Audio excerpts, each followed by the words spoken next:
साजिद खान को फेक बोले थे तो मैं अभी भी बोल देता हूँ। शालीन जो है और इसलिए बौखलाया रहता है और बेवकूफ़ियाँ बहुत ज़्यादा करता है। निमृत की कोई गेम ही नहीं है, उसकी कोई इन्वॉल्वमेंट ही नहीं है, वो सिर्फ लाइमलाइट में और चर्चा में इसीलिए थी क्योंकि अब्दू था।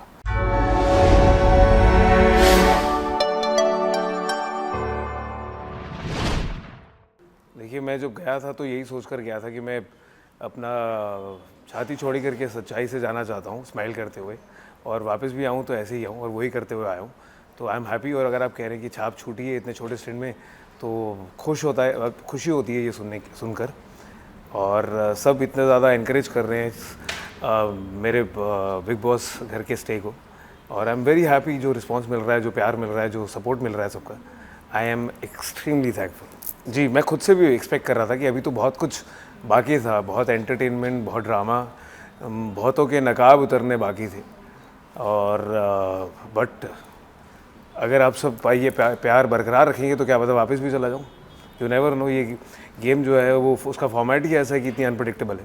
एज अ वाइल्ड कार्ड आपको बहुत सारों के बिहेवियरल पैटर्न पता लग जाते हैं, उनकी गेम थोड़ी बहुत समझ आ जाती है। बट फिर भी मैं बहुत ओपन माइंड से गया था कि जिसके साथ जैसा कनेक्ट होगा, जैसी ट्यूनिंग होगी, वैसा ही करूँगा। तो हालांकि मुझे जैसे शिव के बारे में मालूम था कि उसने जो किया बाहर और बिकॉज मराठी में किया, तब भी मैंने ऐसी कोई चीज़ नहीं सोची कि उसको टारगेट करना है। इसलिए जब उसने पहले जाते ही वीक में पहले ही टास्क में चीखना शुरू किया तो मेरे को कहता दिखाता हूँ बाहर तो आ। मैंने कहा क्यों, तूने यहाँ पर कभी किसी को हाथ नहीं उठाया? तो उसको समझ आ गया और वो मैं क्या चुप हो गया, क्योंकि मुझे टारगेट नहीं करना था। अगर करना होता तो मैं उसको कभी पता ही नहीं लगने देता कि मुझे पता था, और सीधा ही फिर उसको बम फोड़ के सबके सामने करता ताकि फिर हर कोई उसे नॉमिनेट करता। मैंने ऐसा बिल्कुल नहीं किया क्योंकि वो टारगेट था ही नहीं मेरा। फिर उसने अगले 2 हफ्ते चुप्पी साधी और स्वीट रहा मेरे साथ।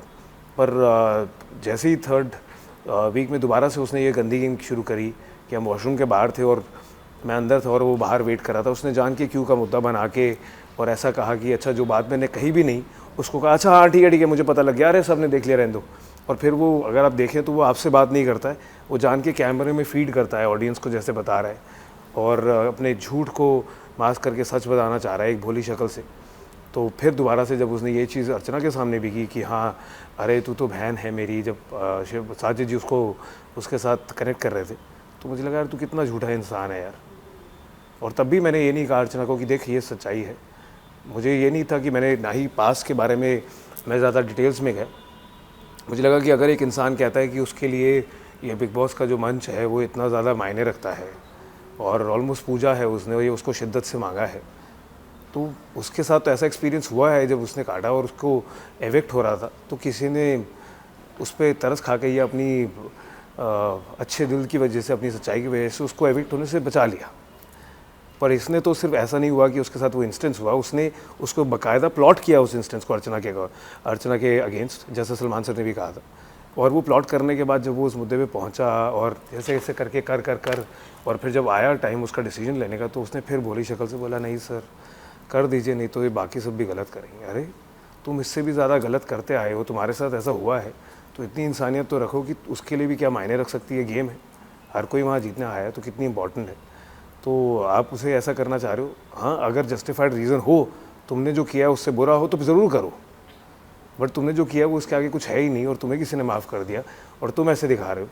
और फिर जब सलमान सर और बिग बॉस अर्चना को वापस ले आए तो कैसे वो दुबक के बैठ गया था, और आप ध्यान देखेंगे तो उसका नकाब उतरता है। ऐसे इंस्टेंसेस में बहुत बार उसकी सच्चाई दिखती है, और जो वो भोला नकाब पहन के दुनिया को बेवकूफ़ बनाता है कि मैं तो बहुत सच्चा हूँ, कॉमन में से हूँ और सबके में ही हूँ और यहाँ खड़ा हूँ, ये सब उसका एक जो वो ढोंग है वो धीरे धीरे सामने आता है। जैसे वो उस दिन भी आया सामने जब उसने कोशिश की, ऐसे ही करके वो, अगर आप कोई भी मुद्दे में देखेंगे तो वो किसी को बात पूरी नहीं करने देता है, वो ऊंचा ऊंचा करके हाँ पता लग गया, ऐसे कर लिया, देख लिया, ऑडियंस ने देख लिया, जान जान के ऐसे दिखाता है ताकि उसकी सच्चाई बाहर ना आ जाए।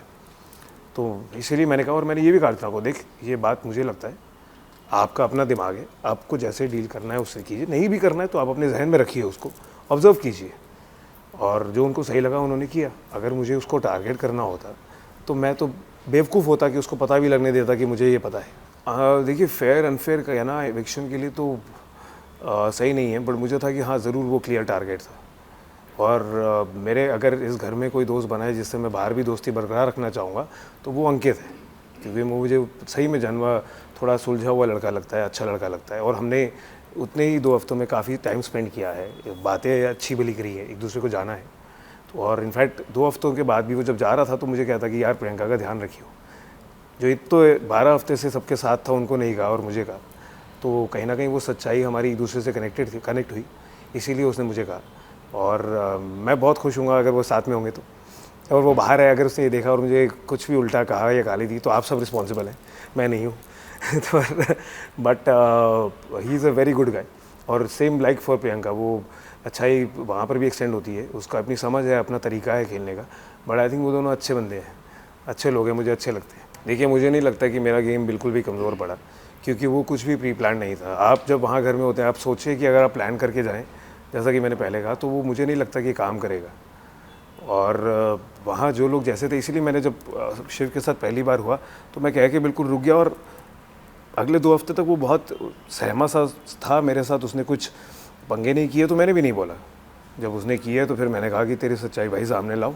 और ऐसा नहीं है कि मैंने उसका मुद्दा बना के चीख के सबके सामने उसको ऐसे दिखाया।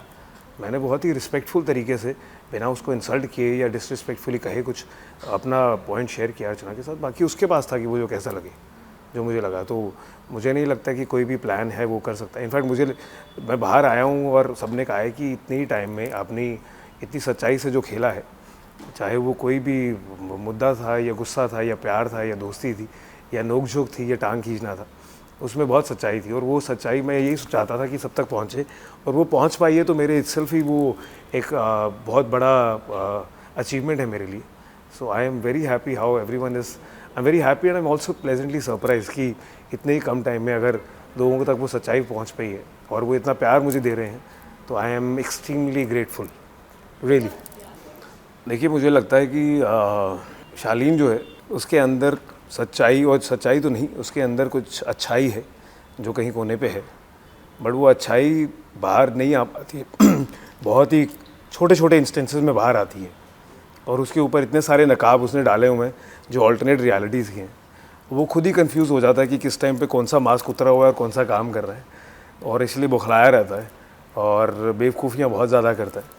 तो जब तक मुझे लगा कि मैं एक सच्चाई से दोस्त की तरह उसे बता पाऊँ, सपोर्ट कर पाऊँ, मैंने किया। जब मुझे लगा कि तो वो बेवकूफ़ियाँ कर रहा है, तभी मैंने उसके मुंह पे बोला। जब मुझे लगा कि वो गधापन दिखा रहा है, तो भी मैंने उसे बोला। जब मुझे लगा कि वो ओवर स्मार्ट बनने की कोशिश कर रहा है और अग्रेसिव होने की कोशिश कर रहा है और बदतमीज़ी कर रहा है, तो वो भी मैंने बहुत सच्चाई से सब उसके सामने रखा कि बॉस यही है, and that is me. I will call a spade. Sajid Khan को फेक बोले थे, तो मैं अभी भी बोल देता हूँ। देखिए, पर ये एक कमाल की चीज़ है, वो फेकनेस में भी ना, आग पीछे वो कुछ भी करें, ये फॉर्मेट है, मंडली में बैठ के कान भरें या कुछ भी करें, पर वो जब इंसान सामने आता है ना, तो वो बहुत मीठा बन के खेलता है। और वो मुझे कहीं ना कहीं मैं अप्रिशिएट करता हूँ वो चीज़ को, कि आप खेल रहे हैं गेम, आप मास्टरमाइंड है, आप ही घुमा रहे हैं। वो एक शिव जो ऐसे घूम रहा है पकड़ के अपनी, और फिर उसकी लगाम शिव जी के साजिद जी के हाथ में है, तो भी सही, सबको पता भी है। उसके बाद भी वो जब आके बाकियों से कनेक्ट करते हैं या बातें करते हैं या जो भी उनका गेम है, वो भी उसमें इज़्ज़त मेंटेन्ड है। अनलेस वो अर्चना के साथ है कि उसके साथ तो कोई इज़्ज़त कर ही नहीं पाता है बिकॉज ऑफ हर। बट मुझे ये आई रियली लाइक दैट। तो वो फेकनेस चलती है, वो बिल्कुल सही बात है। निमृत की कोई गेम ही नहीं है, उसकी कोई इन्वॉल्वमेंट ही नहीं है। वो सिर्फ लाइमलाइट में और चर्चा में इसीलिए थी क्योंकि अब्दू था, और अब जब अब्दू ने बैकफुट पे आ गया है तो फिर ऐसे ऐसे हो गया। वो मेरा दोस्त मैंने खो दिया, अरे कैसी हवा में हो, तुम खुद ही तो कह रहे थे उसको कि ये नहीं होगा, तुमने ही उसको किया, उसके सच्चे इमोशंस थे। और ठीक है, वो रियलिटी है, आप दोनों का फ्यूचर अगर नहीं है आपको लगता, बट जब वो उस चीज़ पे फॉलो भी कर रहा है, तब आप उल्टी गेम क्यों खेल रहे हो, और आपके पास कुछ है ही नहीं करने के लिए। हाँ, जो किसी ने कहा वो मुद्दा दिखा के चिपका दिया या सेम लोगों को टारगेट करके नॉमिनेट कर दिया, और मेरे को कुछ फ़र्क नहीं पड़ता था यार। 3 हफ्ते में ऐसे पहले मैं नहीं किया, मैंने कहा करो सारे नॉमिनेट जिसको करना है। तो मैं वो निडर इंसान हूँ और बिना डरे खेल के आया हूँ, और यही that's the format of the game. मैंने कोई जाके किसी के चापलूसी नहीं करी है कि हाँ मुझे नॉमिनेशन से बच जाऊँ, that's not me. Yes, and बहुत सारा प्यार, बहुत सारी खुशियाँ, और इतना सारा ऐसे सीना में जो चौड़ा करके गया था वापस आया, वो और ज़्यादा चौड़ा हो गया है आप सबके मैसेजेस देख के, आप सबके कमेंट्स देख के, आप सबका प्यार देख के। और अभी बहुत लंबी जर्नी हमें साथ में तय करनी है, तो प्लीज़ अपने ये जो प्यार है आपका, ये जो इज़्ज़त है, जो ये रिस्पेक्ट है और जो खुशियाँ हैं इसको बरकरार रखिएगा और ऐसे भर भर के दीजिएगा। मेरी काफ़ी अच्छी वाइड रीच है मेरी, मैं सब बटोर लूँगा। और प्लीज़ हो सकता है कि आपका ये प्यार एक्सटेंड होके ये वॉइस स्टार्ट होके बिग बॉस बोल दे विकास को वापस ले आओ, या नहीं तो फिर इसके लिए कुछ और अच्छा जो भी होगा हम वो जर्नी साथ में तय करें। And thank you for all the love, thank you, God bless you all.